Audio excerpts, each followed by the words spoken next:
ប៉ុន្តែបួសមិនមែនចេះតែល្អទេបួសមានប៉ុន្មានបួសមានប្រមាណញាតិញោម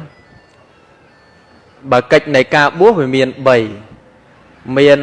អេហិភិក្ខុឧបសម្បទាអានឹង1ណាទី2តិសរណៈកមនោបសម្បទា2ទី3តកតងទៅនឹងចតុដ្ឋកម្មឧបសម្បទាណាមាន3ហ្នឹង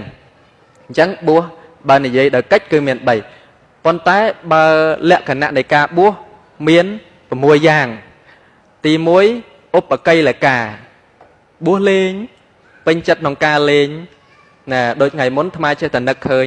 យីព័ត៌មានអញ្ចឹងចុះដែរណោះប្រសងថៃលោកលេងហ្គេមបានលេខ1ញាតិញោមបើហើយក៏យកទៅចុះគេថាប្រសងទទួលរង្វាន់បានលេងឈ្នះគេលេងលេខ1អាត្មាថាអញ្ចឹងទៅហ្នឹងហើយយករឿងហ្នឹងយកមកចុះញាតិញោមមើលដល់ទៅពេលអញ្ចឹងពិបាកដែរអញ្ចឹងបួសទី1គឺពេញចិត្តក្នុងការលេងឧបកិលេកាទី2គឺឧបទុសកាបួសបទុសាសនាសិក្សាព្រះបរិយ័តចេះមកណាអាហ្នឹងគេហៅថាអលកទូបរិយ័តណារៀនសូត្រចេះដឹងទៅជាបទុសជាមួយនឹងការសិក្សានឹងវិញលើកយកវាតាក់មកផ្សេងមកប្រៀបធៀបដោយមិនមានគម្ពីរដីកាអីអាងតាមដែលគំនិតខ្លួនឯងយល់ឃើញអាហ្នឹងក៏អត់ល្អដែរ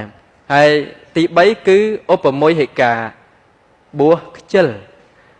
រឿងបួសខ្ជិលហ្នឹងក៏មួយដែរហ្នឹងហើយអត់ដឹងថាត្រូវរៀនអីគិតថាថ្ងៃហ្នឹងមិនដឹងធ្វើអីកិច្ចដែលត្រូវធ្វើច្រើនណាច្រើនប៉ុន្តែពេលអត់មានដឹងថាធ្វើអីអាហ្នឹងមិនដឹងសួរថាម៉េចទេចឹងមិនដឹងឆ្លើយតើអញ្ចឹងបួសខ្ជិលមួយដែរហើយទី4គឺឧបជីវិកាណាបួសចិញ្ចឹមជីវិតណាទៅវិញទៅវាពិបាកក្នុងការរកទទួលទានព្រោះដឹងហើយថាកុហកត្រូវប្រឹងប្រែងសពគ្រប់ប្រការមិនងាយទេបានបច្ច័យ4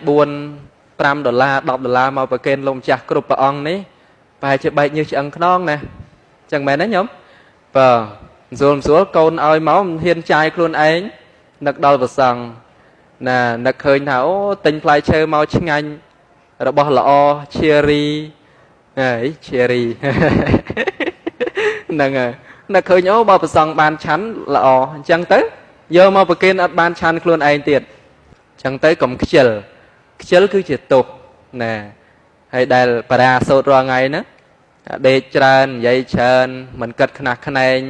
មិនគិតប្រឹងប្រែងគឺថាសុទ្ធតែជាប្រធាននៃសេចក្តីវិនិច្ឆ័យអញ្ចឹងបួសខ្ជិលក៏ឈ្មោះថាមិនល្អដែរប៉ុន្តែបួសមួយដែរហើយដល់ពេលទី5គឺអចិន្នសម្បត្តិបួសសន្សំទ្រព្យហ្នឹងហើយទ្រព្យបួសសន្សំហ្នឹងបាក់ដែរបើដល់ពេលនៅក្នុងចំណុចហ្នឹងក៏មិនល្អប៉ុន្តែក៏ជាការបួសប៉ុន្តែបួសចុងក្រោយដែលព្រះសម្មាសម្ពុទ្ធព្រះអង្គសរសើរឧបនិស្សរណាបួសកលាស់ខ្លួនចេញចាកសេចក្តីទុក្ខណាអញ្ចឹងព្រះទេវទត្តណាពេលបួសដែលបួសដោយព្រះសម្មាសម្ពុទ្ធយកមកហ្នឹងគឺជាប់ចម្ពាក់ណាចង់ខ្លាយជាពុទ្ធញាតិញោមមើលណាធ្វើឧបាយផ្សេងដើម្បីធ្វើគុតព្រះអង្គប៉ុន្តែព្រះសម្មាសម្ពុទ្ធមិនអាចបរិនិព្វានដោយហេតុនៃការព្យាយាមរបស់នរណាម្នាក់ឡើយតើតែព្រះអង្គបរិនិព្វានដោយខ្លួនឯង